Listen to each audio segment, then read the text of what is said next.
The man hired to tame Liam Davenport found him in the ruins of a private hospital suite. He had been briefed on the situation. A reckless street race, a shattered leg, and an even more shattered temper. Liam's father, a man who commanded boardrooms with an iron will, had confiscated the tools of his son's rebellion and demanded he finally step into his role as heir to Davenport Industries. This, however, required a tutor, and Liam's track record with tutors was abysmal. Caleb Thorne, who owed his education to a Davenport scholarship, had volunteered, concealing the one fact that would have immediately disqualified him. As he stepped into the room, the air was thick with the aggressive scent of an agitated alpha, a potent mix of whiskey and cedar that made his knees weak despite the suppressants coursing through his system. Mr. Davenport, after a sharp reprimand to his son, turned to Caleb, his tone softening. He commented on the intensity of Liam's scent, expressing relief that Caleb was a beta and therefore immune. Pushed forward, Caleb met the furious gaze of the young man in the hospital bed. For a moment, Liam's anger faltered, replaced by a flicker of curiosity. The oppressive scent in the room receded slightly. Mr. Davenport introduced Caleb as his new private aide, instructing Liam to listen to him. The heir scoffed, his chin jutting out in defiance. He challenged the idea that he should obey Caleb when he didn't even listen to his own father. Mr. Davenport, his patience worn thin, retorted that Caleb's accomplishments far outshone Liam's and that it was time for him to grow up. The door clicked shut, leaving them in a tense silence broken only by the distant city hum. The room was a landscape of destruction. Liam, his leg imprisoned in a cast, finally broke the silence, his voice laced with scorn. He asked what Caleb was looking at, as if he'd never seen a handsome man before. Caleb replied calmly that while he'd never seen one more striking than Liam. The unexpected compliment caught Liam off guard, a dark flush creeping up his neck. He started to curse but bit back the words. Ignoring the outburst, Caleb extended a hand with professional courtesy, introducing himself as Liam Davenport's new aide. Liam turned his head away with a cold snort, Caleb that he had no interest in betas. He accused him of trying to use his good looks and pleasant voice to seduce him, declaring it would never work. Caleb simply registered the boy's bizarre assumptions and began restoring order to the room, righting a fallen chair. He sat beside the bed and produced a sleek tablet, navigating to a file titled Heirs Behavioral Protocol. Under the first item, Establish a Cordial Relationship, he placed a neat X. Liam's curiosity warred with his pride. Unable to move closer, he finally broke and demanded to know what Caleb was writing. Caleb turned the screen towards him. Liam's eyes widened at the sight of a detailed performance review system, complete with a scoring rubric. He exploded, questioning why 3 points had been deducted from the etiquette and morals section. He railed against Caleb's authority to judge him, proclaiming his refusal to be chained to some soulless corporation. Caleb calmly explained that the demerits were for disrespecting an elder, using profanity, and maintaining a hostile attitude. Liam fell silent, his gaze fixed on Caleb's face. He started to ask a question about what lip balm Caleb used, then caught himself and gruffly dismissed it as ugly, something he needed to avoid. A moment later, Caleb's phone vibrated with a text from Mr. Davenport asking if his son was being difficult. Caleb messaged back that the assignment carried a certain level of risk. The reply was instantaneous, a notification of a significant wire transfer. Liam, meanwhile, was on a speakerphone call with his father, his voice loud enough to be heard from the hallway. He complained that his father had sent someone who was precisely his type, but that he would never be interested. He wanted a delicate, sweet Omega, not someone like Caleb, who, despite his handsome face, clearly had muscle that would be hard to hold. And besides, Caleb was deducting points from his record, a humiliation he'd never suffered, not even on his driver's license. Caleb entered the room as Mr. Davenport's exasperated voice came through the phone. The older man berated his son for being a fool, pointing out that a man who completed his MBA in 6 months wouldn't be interested in a burnout like him. He expressed immense relief that Caleb was a beta, because the way Liam had stared at him during their first meeting would have been predatory if directed at an omega. He strictly forbade Liam from scaring Caleb away or making any advances. After the call ended abruptly, Liam clutched his phone, looking flustered. He accused Caleb of entering without knocking, questioning his credentials. He wanted to know what Caleb had heard, then hastily insisted that whatever it was, he shouldn't misunderstand. He had zero interest in him. Seeing Caleb's silence, Liam's tone softened slightly, though his words remained harsh. He suggested that Caleb didn't want to be there and offered to double whatever his father was paying him to leave. Caleb answered honestly that his salary was $500,000 a month. Liam's bravado deflated. With his own accounts frozen by his father, he couldn't produce $500, let alone a fortune.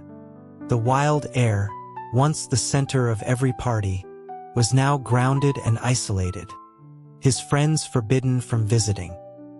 He stared forlornly out at the rain-streaked window and asked weakly what his current score was. Caleb informed him it was -28. The revelation shocked Liam into action. His father had promised to unfreeze his assets and return his McLaren once his cumulative score reached 100. Suddenly, the protocol became his gospel. He dissected the criteria: integrity, professional growth, crisis management. He questioned the prohibition on smoking, arguing that even his father smoked. Caleb admitted it was a filler rule he'd added, knowing Liam wasn't a smoker. To challenge this, Liam produced a cigarette from an unknown source, placing it unlit between his lips in a show of defiance. He taunted Caleb, asking if this technically violated the rules. Caleb calmly made a note on his tablet, announcing a 1-point deduction for crude language. Liam threatened him, the cigarette bobbing as he spoke, his voice sounding more like a disgruntled puppy than a threat. Caleb stepped closer, smoothly plucking the cigarette from Liam's mouth and placing it between his own lips. He produced a lighter, ignited the tip, and took a slow drag. He exhaled a plume of smoke that swirled in the sterile air before extinguishing the cigarette in a nearby tray. He reminded Liam that smoking was forbidden in the hospital. Took a long moment for Liam to find his voice. He sputtered that Caleb was supposed to be teaching him, not seducing him. Caleb replied coolly that he was merely preventing Liam from smoking. A look of discovery dawned on Liam's face. He seemed fascinated that someone with such an innocent appearance could smoke. Caleb deflected, claiming it wasn't a real habit. The truth, that he sometimes used the scent of tobacco to mask his own when his suppressants failed during a chaotic heat cycle, was a secret the young heir didn't need to know. Later, Caleb returned with a basin of warm water and a towel. Liam clutched the collar of his hospital gown, retreating tactically. For a moment, his scent was less alpha bravado and more pure apprehension. He looked like a man about to be violated. Caleb stated he was there to help him wash. Liam asked where the nurse was, and upon learning the nurse was on leave, declared he would skip washing for the day. Caleb, finding the heir's modesty amusing, reminded him it was part of his duties. He added, after a deliberate pause, that their basic anatomy was the same and there was no need for embarrassment. Liam reluctantly began to undress. Beneath the spoiled exterior was a well-defined physique. As Caleb's hand brushed against the waistband of his pajama bottoms, Liam's hand shot out, grabbing his wrist. His voice was husky as he insisted he could handle the rest himself. Caleb, sensing his discomfort, handed him the towel and offered him an excuse about youthful vigor being understandable. Liam, not appreciating the gesture, told him to get out. Another point was deducted for rudeness, earning Caleb a thrown pillow, which he easily dodged. The nurse's leave extended. After 3 days of Caleb's assistance, a mortified Liam demanded to be discharged. The doctor agreed on the condition that the cast remained. With Mr. Davenport traveling for business, he called Caleb and asked him to move into the Davenport residence. He explained that Liam's rut was approaching, and combined with his injury, he was worried. He expressed his relief that Caleb was a beta, as he wouldn't trust anyone else. A text message followed, a $2 million wire transfer labeled childcare fee. When Liam saw Caleb arrive at his home, he swore under his breath.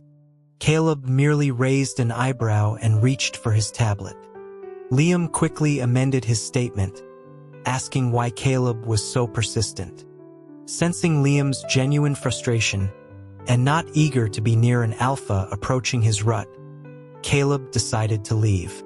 As he picked up his suitcase, Liam, hobbling on crutches, scrambled to stop him. Caleb moved to support him, but Liam grabbed his wrist instead. He told Caleb to mind his personal space. This time, when their eyes met, Liam didn't look away. His gaze was dark and intense. He insisted, his voice losing its edge, that Caleb had to stay to score him. He needed his life back, his car. The alpha's impending rut made him volatile and unpredictable. Yet Liam, with his impossibly handsome face, just seemed to be pouting. Caleb couldn't suppress a small laugh. Liam tapped his forehead lightly, telling him to stop. The small motion unbalanced him, and the towering young man fell forward. Caleb caught him, but the momentum pulled them both down. Liam reacted instinctively, cushioning Caleb's head with his hand. As they lay tangled, Liam suddenly buried his face in Caleb's neck, inhaling deeply. He detected the faint, sweet scent of green grapes. Caleb froze. His suppressants, the ones he'd used for years, were losing their efficacy. The new black market batch hadn't arrived yet. The proximity to a powerful alpha was drawing out his own omega scent. If he was discovered, he wouldn't just lose his job. The Davenports might see it as a deliberate deception to seduce the heir, a scandal that would ruin him. Liam, however, was oblivious. He pulled back, his face flushed, and asked what shower gel Caleb used. He quickly added that he wasn't interested. He just liked the scent and wanted to buy some. Caleb exhaled in relief, remembering the boy's abysmal knowledge of biology. He was so clueless, he probably didn't even know what temporary marking was. Caleb dismissed it as a cheap brand Liam wouldn't like, and before Liam could protest, escaped to the bathroom. He stared at his reflection, his skin slick with a nervous sweat, and sprayed a heavy dose of blocker onto his overheating gland. For the rest of the day, Liam followed him like a shadow. He trailed Caleb in his wheelchair as he unpacked, as he prepared their dinner, and even as he organized materials for Liam's business lessons. The usually incessant chatterbox was silent, his focus entirely on Caleb. At the end of the day, he quietly asked if he could get extra points for his good behavior. Caleb, testing him, offered 10. Liam accepted without argument. It was both pleasing and deeply unsettling. Later that night, long after Caleb had gone to bed, the mattress dipped beside him. An arm wrapped around his waist, pulling him back against a warm body. A sleepy, muffled voice spoke from the crook of his neck. It was Liam. He murmured how much he loved Caleb's scent. The air was now saturated with the overwhelming presence of an alpha in full rut. It was a scent of raw power and a deep, aching loneliness. Caleb remembered the rumors about Liam's mother dying shortly after his birth, and a father too consumed by work to notice his son's desperate cries for attention. His rebellion wasn't malice. It was a poorly executed plea for connection. Liam's hands began to roam, his breath hot against Caleb's skin. He asked if Caleb was really a beta, his body softer than any omegas he could imagine. He grew frustrated when he couldn't find the source of the grape scent he craved and started fumbling with Caleb's clothes. Years of self-defense training were useless against the biological imperative. An omega was no match for an alpha in his rut. In the darkness, Liam's eyes were wide with a hazy confusion. He whimpered, asking where the scent had gone. Caleb had managed to give himself another dose of suppressants, but Liam's pheromones were relentless. Liam begged for just a little, his voice cracking. When a tear fell onto Caleb's cheek, he realized with a start that the boy was actually crying. A wicked thought took hold. He grabbed a handful of Liam's hair, forcing their faces close. He told him this was what he got for not paying attention in biology class. He didn't even know where to bite. Liam looked confused, insisting he was a good student. Staring into the alpha's eyes, which gleamed like a wolf's in the dark, Caleb made a decision. He told him he couldn't smell it, but he could taste it. He pulled Liam's face to his and kissed him. It was clumsy and rough, more teeth than lips, until the coppery taste of blood sobered Liam slightly. He still instinctively tried to reach for Caleb's gland, but Caleb stopped him. Frustrated, Liam bit down on Caleb's shoulder. In retaliation, Caleb found the alpha's own gland and left a sharp imprint of his teeth. The act seemed to satisfy Liam, who quieted and nuzzled against him. Caleb pushed him away with an exasperated sigh, questioning if he was truly an alpha. The next morning, after Caleb had relegated Liam to the bed and taken the sofa himself, the heir woke up groggy. He pointed to his neck and complained that a mosquito had bitten him and it was swollen. Caleb calmly drank his milk and noted that Liam's lip seemed to be bitten as well. For the rest of the day, Liam hunted for the imaginary insect with an electric swatter. Caleb finally took pity on him, suggesting that perhaps it wasn't a mosquito. Liam, ever the genius, wondered if it was a cockroach instead. Caleb silenced him by stuffing a grape into his mouth, telling him to eat more fruit. The taste of the grape triggered a memory. Liam recalled tasting something similar the night before, sweet with a hint of tartness. He suddenly realized Caleb's scent was green grape. Just then, a sharp pain shot through the back of Caleb's neck, followed by a wave of intense heat. His heat cycle had arrived. He had requested 5 days off from Mr. Davenport, aligning with the day Liam was scheduled to have his cast removed. But the double dose of suppressants had thrown his system into chaos. The heat lasted for 2 weeks. When he finally emerged, his phone was flooded with messages. The latest was from Liam. A picture of a handwritten IOU for an astronomical sum of money, with a note saying he could add more once his cards were unblocked. Caleb called Mr. Davenport, his voice hoarse, and explained he'd been ill. He saw the piles of empty suppressant injectors on his floor and calmly stated he was ready to return to work. That night, there was a corporate gala. Mr. Davenport wanted Liam to attend. Liam refused. Feeling indebted, Caleb told Mr. Davenport he would handle it. He borrowed a suit from a beta friend from grad school. As his friend dropped it off, Liam appeared, intercepting them. He snatched a box of homemade cookies Caleb had baked as a thank you gift for his friend. He accused Caleb of ignoring him for someone else, of breaking his promise to be there for his cast removal. He demanded to know why Caleb would bake for someone else and not him, tearfully asking if Caleb was blind.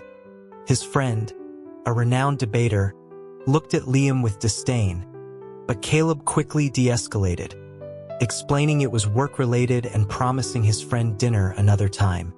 As his friend drove away, he advised Caleb to demand hazard pay.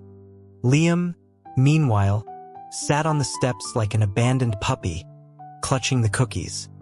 It was the same docile behavior he'd exhibited during his rut, and it unnerved Caleb. As Caleb approached, Liam flinched, and then, to Caleb's utter shock, burst into tears.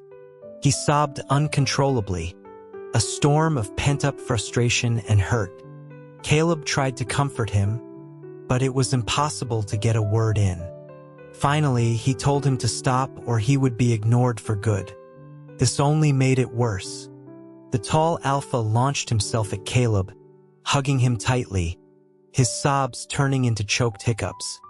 When he could finally speak, Liam promised to do whatever Caleb wanted, to get a perfect score, to give him all his money and keys once his accounts were unlocked.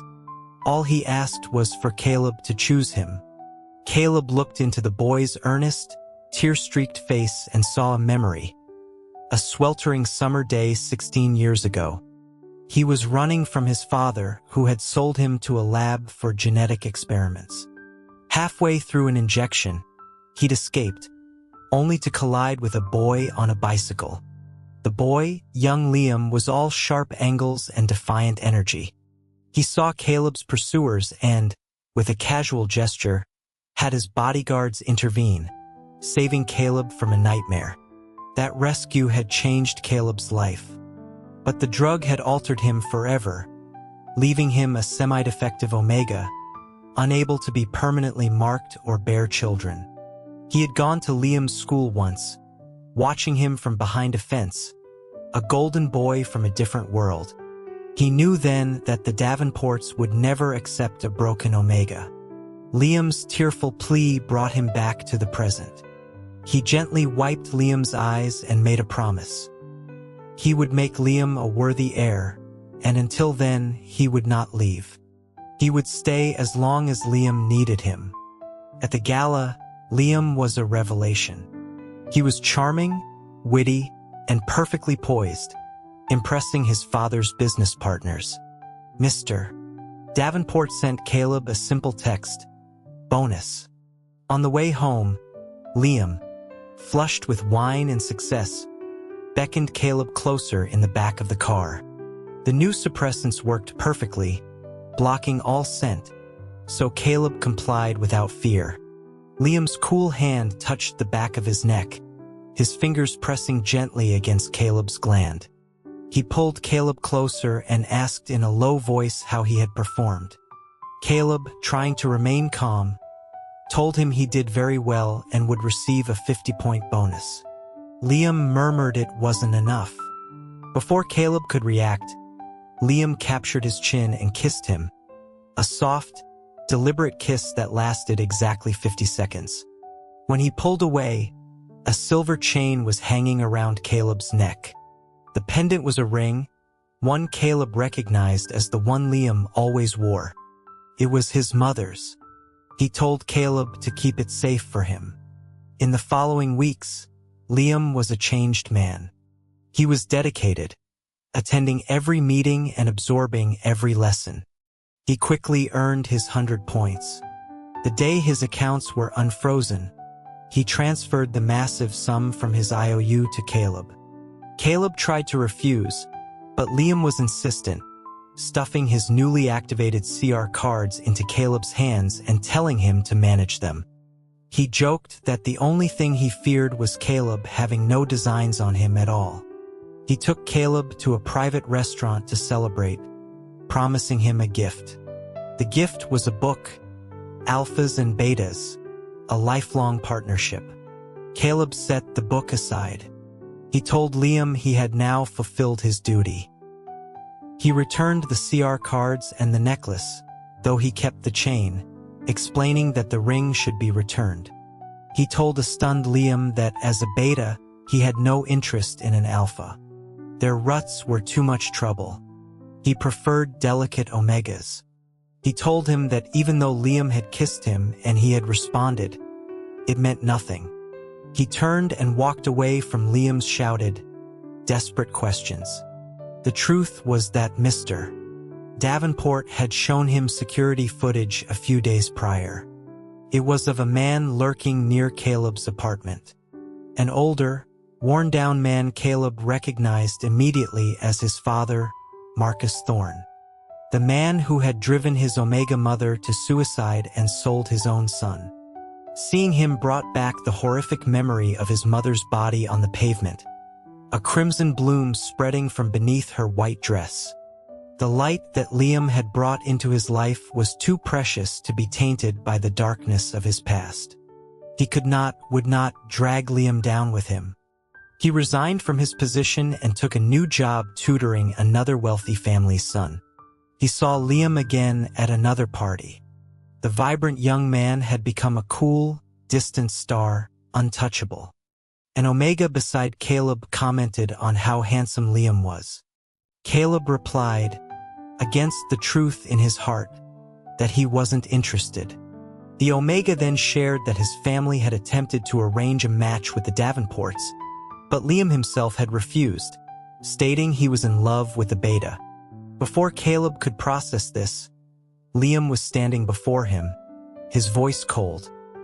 He remarked that his poor judgment was still better than some people's blindness of heart.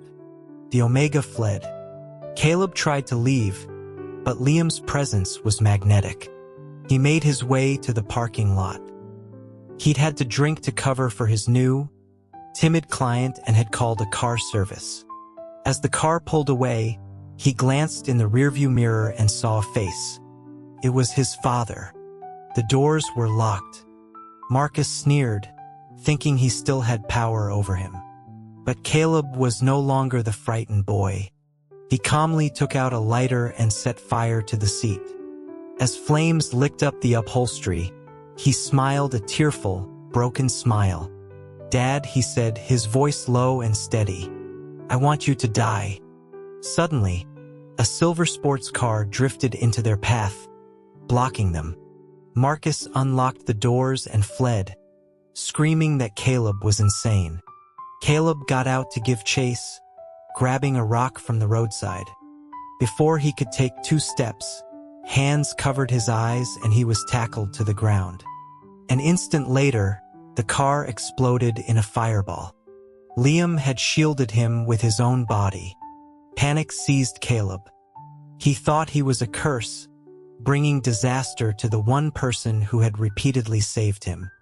He cradled Liam's still form, tears streaming down his face, begging him to wake up. A cold piece of metal pressed against his neck. It was Marcus demanding $2 million. Before he could finish his threat, Liam's eyes snapped open. He kicked out, sending Marcus flying into a guardrail. He rose, walked over to the dazed man, and began beating him with a chilling brutality Caleb had never witnessed.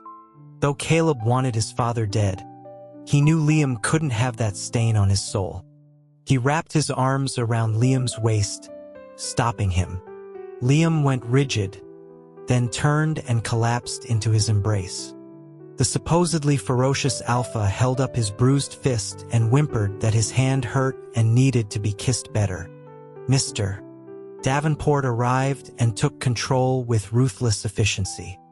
Marcus was sent to a secure psychiatric hospital, with promises that he would be well cared for.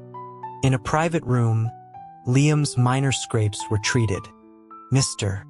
Davenport told Caleb that his son's hands were essential to the future of the company and that his severe injuries would require weeks of dedicated care from Caleb. Alone again, Liam began to unbutton his shirt. Caleb stepped back warily. Liam's lower lip trembled as if he were about to cry. He said he was dirty and needed help washing. Caleb saw through the act, pointing out that there were nurses. Liam replied that the nurses were on leave. He reminded Caleb that he had saved his life twice, and that such a debt required at least 2 lifetimes of repayment together. But before Caleb could tell him the truth about his identity, his heat hit again. He hadn't had a dose of suppressants in 2 days. Liam, watching his flushed face, grew concerned and asked if he had a fever. Caleb, trapped by bodyguards at the door, admitted he did and asked to go out for medicine. Liam refused to let him go anywhere alone in his condition, pressing him onto the bed and fetching a basin of cool water. As Liam leaned over him, his brow furrowed with genuine, innocent concern, Caleb knew he couldn't fight it anymore. He hooked his arms around Liam's neck and pulled him down, reversing their positions. He looked into the surprised Alpha's eyes. He asked if Liam would mind if he could never be permanently marked.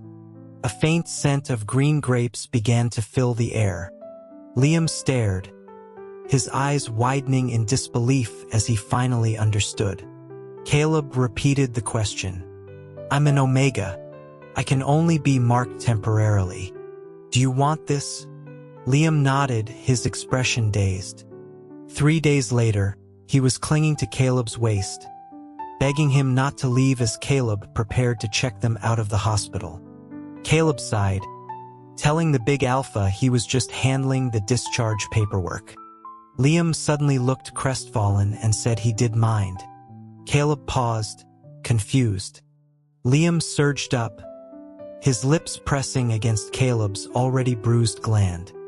"I said, I mind very much that I can't permanently mark you," he whispered against his skin. "So I'll just have to keep marking you. Constantly. Non-stop." Caleb smiled and pulled him in for a deep, searing kiss.